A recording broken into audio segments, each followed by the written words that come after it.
攞翻上嚟就攞啲橄欖油噴落去啊，或者淋落去唔得噶嘛，因為呢個唔係我哋日常生活嘅飲食習慣。即係如果就算日常你烚條菜咧，其實你都落完水，然後落油，然後先放菜噶嘛。咪就係咯，你都係高溫噶嘛，唔係任何一款油係可以高溫，所以大家咧喺坊間咧選購油咧都要揀內高溫，係真係可以高溫。而呢一個山茶花油點解咁多朋友仔咁追捧住佢咧？唔係錢嘅問題。唔係特價要買嘅問題，係佢真係功效係好到不得了嘅問題。好到不得了。我淨係同你講一個點啫，呢樽油係可以烹調入邊，係唔限你高溫嘅。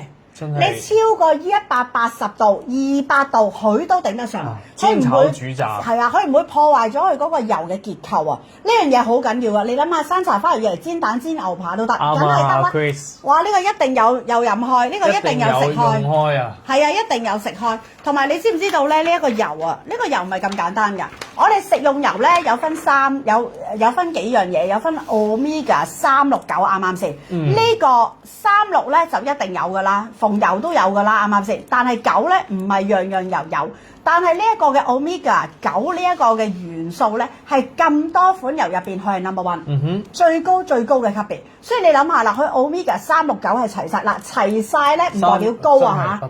嗱，可能我有少少9就嗶哩吧啦啦，佢係高濃度嘅9啊，因為天生就已經有㗎啦，唔係後加㗎，呢個係天生已經係有嘅。所以點解話呢個油咁好咧？同埋呢個油咧，你知唔知長期食用咧，佢係冇呢一個不飽和嘅脂肪酸，佢係不含呢一個，佢係冇呢一個不飽和嘅脂肪酸啦，同埋長期食用咧，可以滋潤我哋肌膚啦，延緩我哋嘅衰老啦，同埋增進我哋記憶力。血壓高嘅朋友仔，高血壓嘅、高血脂嘅。有啲即係話心臟血管麻麻地好嘅，甚至乎糖尿病嘅朋友仔，呢一樽油係你哋嘅至寶，因為山茶花油入邊含有高含量嘅80%嘅油酸啊！呢啲嘅油酸咧可以幫我哋咧係中和翻我哋血液入邊嘅膽固醇啦，同埋啦，亦都係高密度咧呢一個嘅脂肪嘅蛋白啦，能夠降低翻血液嗰個嘅三酸甘油脂同埋膽固醇嘅含量，即是佢需要吸收嗰啲就吸收，唔要嗰啲咧就減低。另外啦，呢一樽油咧仲可以係明顯係降低糖尿病患者空腹血糖同埋餐後2小時嗰個升糖嘅指數。哇！你話係咪勁啊？真係勁！其實咧，你話係咪勁？我想加同埋講下呢個小知識，就係咧，其實油酸咧，即係佢哋有分，冇錯，有啲油咧佢有分好油同埋油酸就係好油嚟嘅，佢咧對心臟啊、血管、皮膚都好啊。有啲人咧問點解啲日本人點解咁長壽，就係佢哋食啲好油，係呢啲油酸啊，就係呢個有油酸，冇錯。所以一定要揀靚油，同埋呢個油咧就咁煮完菜之後咧，啱啱有朋友仔講啦，煮完菜之後淥完菜啊，滴幾滴都好香啊，冇浮誇啱啊。直接飲都得。另外直接飲，因為飲油其實對心臟血管好㗎。飲油其實對心臟血管咧對我哋腸胃都係好㗎。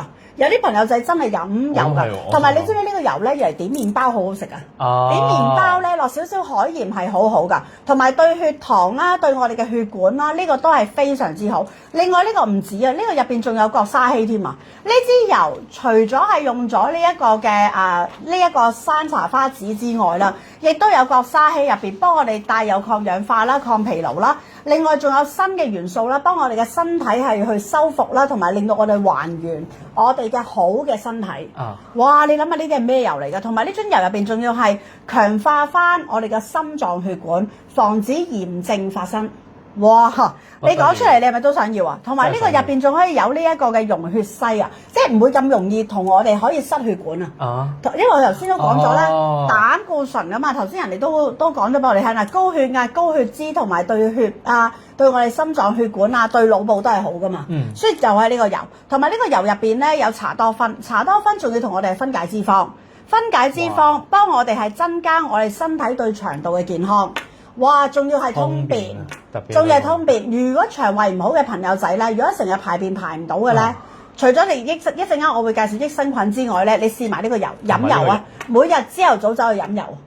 其實我有飲㗎，我想講。你都有飲啊？有飲啊！哇！嗰隻咁靚仔咧，你飲乜㗎？飲咗都幾個月啦。係。因為嗰陣時韓國好突然之間。好興飲油嘛。係啊，橄欖油溝呢個。係啊！你試下呢個油溝檸檬啊，仲勁啊！但我唔知你搶唔搶到啊！一陣間你睇下預唔預留貨啦，得唔得？同埋啦，抗炎症通血管係呢個一定係可以嘅。所以點解呢個油咧咁緊張咧？就係咁解啦。嗱，佢個有效期到幾時咧？呢樽油，偉仔有效期。呢樽油咧，其實係到2027年嘅10月份。係啦，2027年嘅10月份。好啦，嗱，呢樽油咧，呢家就正式就開售啦。今日買滿480蚊就免運啦，買滿800蚊咧就會有贈品㗎啦，得唔得？山茶花油可唔可以煎同埋炒？可以啊，雍容。高溫過咗180度都得啊，所以點解我話呢個油係真真正正一個好油咧？就係咁解。不過呢個油咧冇辦法。